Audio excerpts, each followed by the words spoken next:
My leaf spring now should be properly mounted and secure to my spring mount. They should not be cracked, they should not be broken. Alright, they should be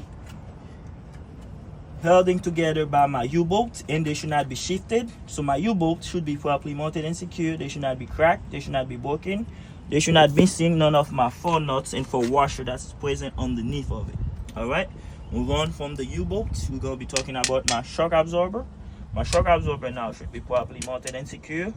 It should not be cracked, bent, or broken, not missing any nuts or bolts. It should be not leaking because you got hydraulic fluid inside of it. Alright, move on. Now I'm gonna doing the staying component, that what we call the staying linkage. My staying linkage consists of 5 components. I got my first one, that's my fitment arm. The second one is my drag link. The third one is my upper control arm.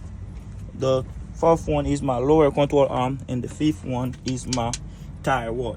Okay, so now I go further to say all of them should be properly mounted and secure. They should not be cracked, they should not be broken, they should not be missing any nuts or bolts. All right, and also they held together with castle nut and cotter pin. My steering knuckles should not be loose or warm. Inside of my knuckles I got rubber bushings. Those rubber bushings should also be properly mounted and secure. They should not be ripped, torn, frayed, cut, or dry watered. They should be free from debris and properly lubricated. Alright, move on from the staying component. We're gonna be talking about the brake system. Started with my brake hose. So my brake hose should be properly mounted and secure from end to end with couplings and fittings. Should have no abrasion, no bubbles, no cut. I should not hear no leak coming from my brake hose. And my brake hose should be able to supply air to my brake chamber. Okay, so now my brake chamber now should be properly mounted and secure with nuts and bolts. Should not be cracked, should not be broken. I should not hear no leak coming from my brake chamber. And around my brake chamber I got my C-clamps. All I said for the C-clamps, it should be present and tight, or it should not be loose or warm. Alright, move on from the C-clamps. Now we're going to the push rod and the slack adjuster. My push rod and my slack adjuster should be properly mounted and secure. They should not be cracked, they should not be broken, they should not be missing the pins. I got my clevis pin and my cotter pin on it. And with my brake fully released, I should not be able to pull no more than 1 inch on my push rod. Alright, move on from the push rod. We're going in the inside. We're going to be talking about my jump and my shoes. We're going to be talking about the contamination.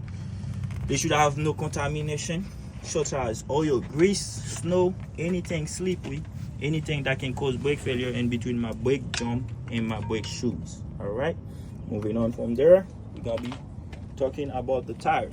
My inner outer of my tire wall should be properly mounted and secure to my rims. Should have no abrasion, no bubbles, no cut. This is my steel front tire. It cannot be no recap. It should be evenly worn. The tread depth of my front tire should be no less than 4/32. Alright, and if I have a tire depth, Mr. Tester, this is where I should stake it to measure the depth on my tire, and also I should not hear no leak coming from my tire. Move on from the tire, we're going to be talking about the rims. My inner outer of my rims should be properly mounted and secure. They should not be cracked, they should not be broken. No extra holes, no illegal welds on it. Alright, now my lug nuts. All my lug nuts should be present.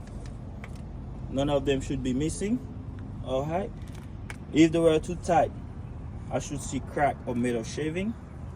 Alright, if they were too loose, we also should see wash trail or corrosion around the tread.